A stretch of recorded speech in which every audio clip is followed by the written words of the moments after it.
वजीर आजम शहबाज शरीफ के मुआवनी खुसूसी मलिक अहमद खान ने जो ताज़ा इल्जाम आयद किया है उस पर तहकीकात होनी चाहिए। मलिक साहब ने कहा है कि साबिक army chief general Qamar Javed Bajwa ने उस वक्त के चीफ जस्टिस साकिब निसार पर असरअंदाज होकर बनी गाला रिहाइशगाह के केस का फैसला इमरान खान के हक में करवाया। ये वही केस है जिसमें इमरान खान को सादिक व अमीन करार दिया गया था। मलिक साहब का कहना है कि उनके पास शवाहिद मौजूद हैं कि ये सब कैसे हुआ और किसको किसके जरिए क्या पैगाम दिया गया। ये बात इन्होंने चंद रोज कबल एक टीवी टॉक शो में की। इस पर मैंने साबिक चीफ जस्टिस साकिब निसार से राब्ता किया तो उन्होंने मलिक साहब के इल्जाम की सख्ती से तरदीद की और कसम उठाकर कहा कि यह सब झूठ और लग़्व है, इसका हकीकत से कोई ताल्लुक नहीं। मैंने इस सिलसिले में जनरल बाजवा के करीबी जराये से भी बात की, जिनका कहना था कि जनरल बाजवा ने खुद तो साकिब निसार साहब या अदलिया से राब्ता नहीं किया, लेकिन उन्होंने इमरान खान को नाअहली से बचाने के लिए एक एजेंसी के सरबराह के जरिए खान साहब को एनआरओ दिया था। जब मलिक अहमद खान कह रहे हैं कि उनके पास शवाहिद मौजूद हैं, तो फिर इस मामले की तहकीकात का ना होना अफसोसनाक होगा। सच जो भी है वो सामने आना चाहिए। पाकिस्तान की तारीख एस्टैब्लिशमेंट और अदलिया के मिलाप से सियासी इंजीनियरिंग के वाकयात से भरी पड़ी है।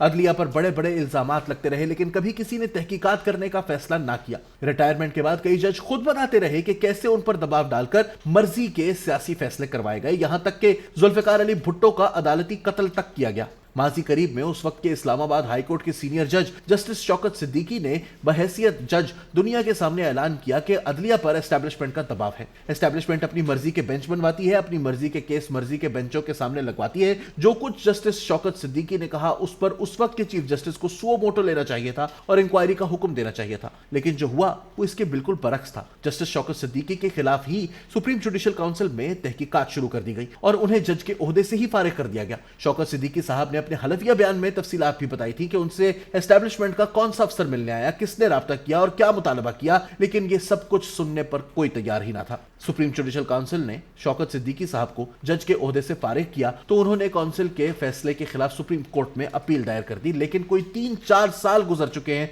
सिद्दीकी साहब अभी तक इंसाफ के मुंतजिर हैं। देखना यह है कि सुप्रीम कोर्ट कब उनकी अपील का फैसला करती है, जो सुप्रीम जुडिशियल काउंसिल की तरफ से उनको जज के ओहदे से फारिग करने से मुताल्लिक था। जहां तक सिद्दीकी साहब के इस इल्जाम का ताल्लुक है कि जज और अदलिया को एस्टैब्लिशमेंट कैसे कंट्रोल करती थी, उस पर तहकीकात का होना अब एक ख्वाब या ख्वाहिश ही हो सकती है। हमारे हालात बहुत खराब हैं, जिस तरफ देखे मायूसी ही मायूसी है। इदारों का बुरा हाल है, हुकूमत किसी की भी हो, मामलात ना सुधरते हैं ना इन्हें सुधारने की कोशिश की जाती है। मेरी नजर में तमाम खराबियों की जड़ हमारे निजाम अदल की खराबी है। अगर हमारी अदलिया ठीक होती, अगर यहाँ इंसाफ दिया जाता, तो बहुत सी खराबियां पैदा ही ना होती। ना एस्टैब्लिशमेंट सियासत में मुदाखलत कर रही होती, ना हमारे इदारे पुलिस सिविल सर्विस को मौजूदा तबाह हाली का सामना करना पड़ता। आजाद अदलिया हुकूमतों का भी किबला दुरुस्त रखती, मेरिट और रूल ऑफ लॉ को भी यकीनी बनाती, लेकिन अफसोस कि हम आजाद अदलिया की नेमत से ही महरूम रहे।